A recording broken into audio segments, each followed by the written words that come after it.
Hello there, this is Jesse Coder. And Matt Guyan. And Alicia. Hey, look who's here, everyone! Another Vedsy, or Vedsy veteran. I just lost my headphone. Matt can't hear me. Now he can hear me. Awesome. All right. All right, Jesse, what are we going to be reviewing today? Today we're going to be talking about X-Men First Class, the prequel, the critically acclaimed prequel to the X-Men series. And by critically acclaimed, I mean I acclaimed it. I'm a critic. I don't really know what other people have been saying about it all that much, but I liked it. I loved it. Yeah, me too. Yeah, I thought it was really, really good. Yeah, and I come from kind of a unique perspective here because literally like two months before the movie came out, I had not seen a single X-Men movie. I knew very little bit about the X-Men, mainly from the stuff on the Nostalgia Critic, but I had not seen a single X-Men movie, and so this one got me started and showed me the first four. First three. No, you showed me the first three. Yeah, you showed me the first one. Okay. Yeah, you showed me all four. Oh god. Oh, we don't talk about that fourth one. We don't talk about X-Men 3 now. Oh, is that the fourth one? I was referring to X-Men Origins Wolverine. The other movie we don't. You didn't like that? No, I didn't. She likes it. Sad. I like it. Okay, well that's a discussion for another time. Another time. Yeah. Well, actually, that is kind of a discussion for now because what we usually do is we talk about our opinions on the first couple movies very briefly. I'll say X-Men 1, I thought it was it was all right. Yeah. Like not fantastic, Agreed. but it was pretty good. It was decent. X-Men 2, I thought was a really good improvement upon the X-Men series. Much better movie. So good.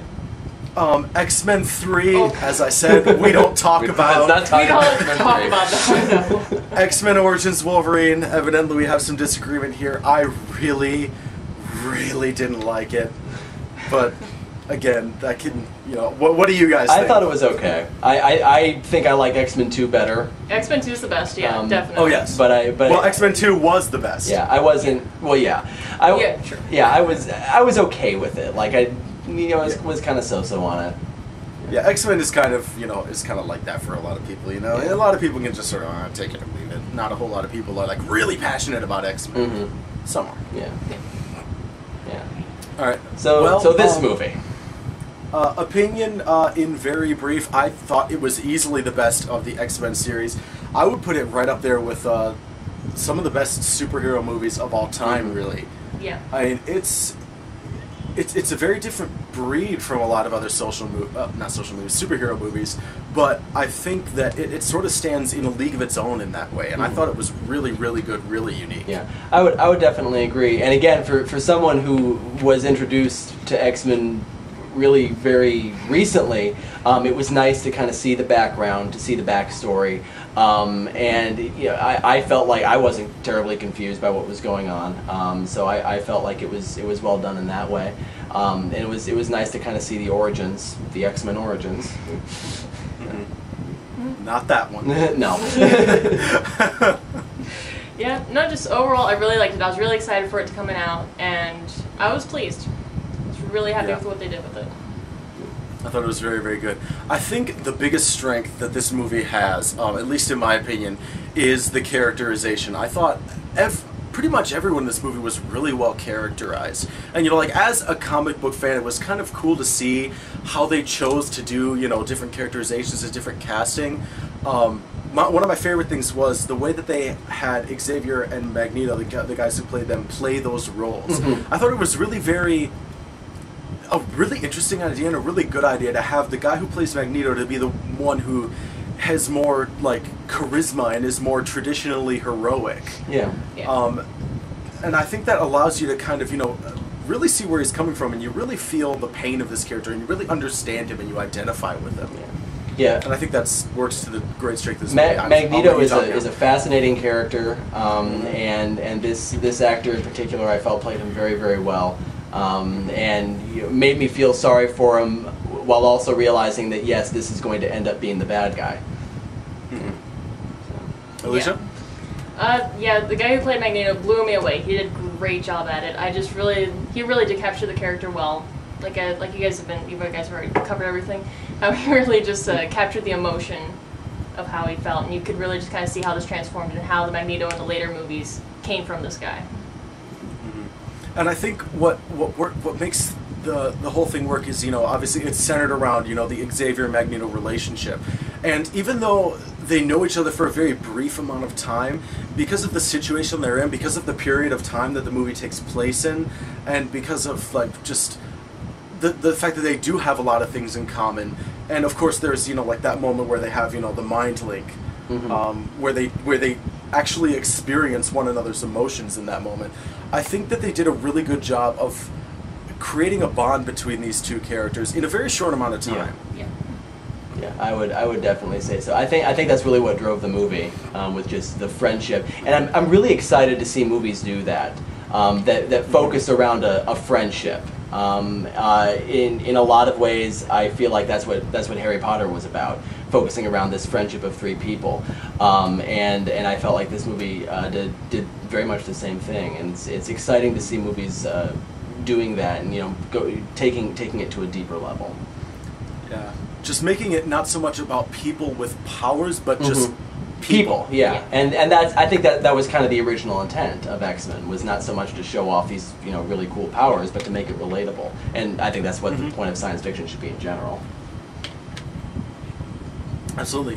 Do you have anything to interject, Alicia? I know we're kind of talking over you. It's okay. I'll jump in when I got something. What'd you think of Xavier?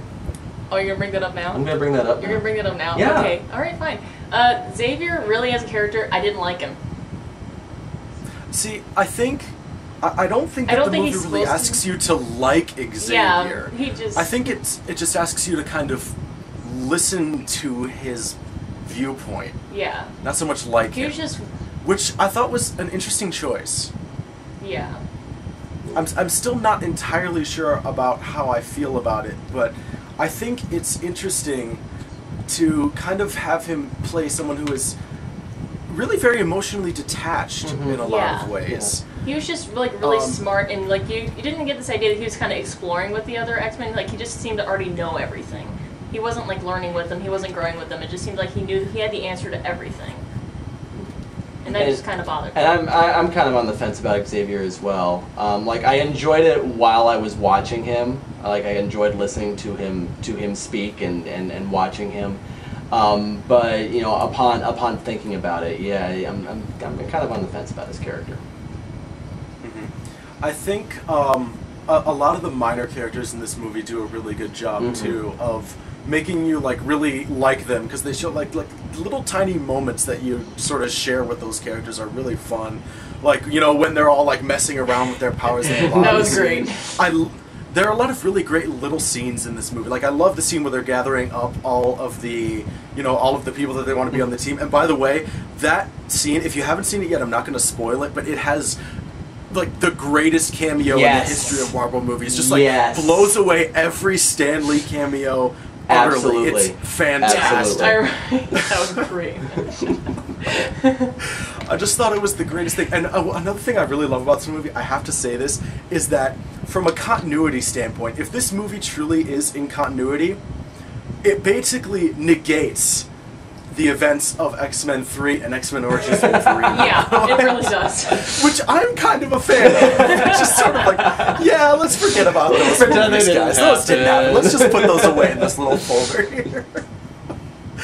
I don't know. I enjoyed that aspect of the movie, I won't lie. No, there's something to be said for that. Well, any closing thoughts, or are we? I think in a lot of ways, I could not describe this as a perfect movie. It was really close, but there were a lot of, I shouldn't say a lot of, but there were some little things that really kind of bothered me. I thought that once they put Beast in his makeup, he looked like the Blue Grinch from the Jim Carrey movie. Yeah, yeah, I did a little bit. I found his makeup really distracting. I really hated that they went for the dead bro walking trope. The one black character in the movie, they kill him. Oh. He's in there just to die. And I don't like it when they do that with any character, where they bring in someone to kill them. I never much liked that. But all in all, I think this was a really, really great movie, if not a perfect one. Yeah, I would agree. I really enjoyed watching it. I really got into the plot and the characters and the relationships between them. And I thought it was just really well done, really solid. Agreed. I loved the whole alternate universe. I love the whole alternate history thing regarding the Cuban Missile Crisis. I thought loved it. I thought that was a brilliant framing device for Yes, this. definitely. No, the history major loved it. And I will have to say one more thing that I thought kind of dragged this movie down was, I can't remember her name at the moment, but the woman who played Emma Frost was just a walking sleeping pill for me. Okay. She was very, I thought she was very, very flat. I mean, she basically, I guess she was faithful in the sense that she had all the emotion of a lump of carbon. But, I don't know, I didn't much care for her. Yeah. But, like I said, these are all like fairly minor things, and she is, you know, like sort of a minor villain. And I get that she was just there to look pretty. I mean, I didn't find her all that attractive in the movie, but that's just my personal thing. So, anyway, I think we should probably move on to Worth Meter because I'm pretty sure we've gone way over time at this point. So, you want to go first? You want to go first? Sure, I can. I would give this a very solid. Gosh, you know, actually, come back to me. I gotta think. I would probably give this one a worth owning when it comes out on DVD. I think it's definitely worth going out and buying and having for yourself, especially if you're an X-Men fan. But even if you're not an X-Men fan, I'm adding it to my collection, so there you go. All right, I have to. I'll give it sort of 2 ratings, one with a caveat. In general, in the scope of all movies, I would give this a worth owning. But in the limited scope of just superhero movies, if we're just talking about the superhero genre, I would give this an ultimate recommendation. All right. But just within that genre, in the context of all movies everywhere, I would only call it worth owning. All right. Yeah, I can definitely see that. All right, well, thank you for joining us for another tandem review with special guest Alicia and myself and CodedLockFilms. Yes, Alicia, thank you for joining us. Thanks for letting me join you. It was fun. All right, and until next time, happy viewing. I'll see you later.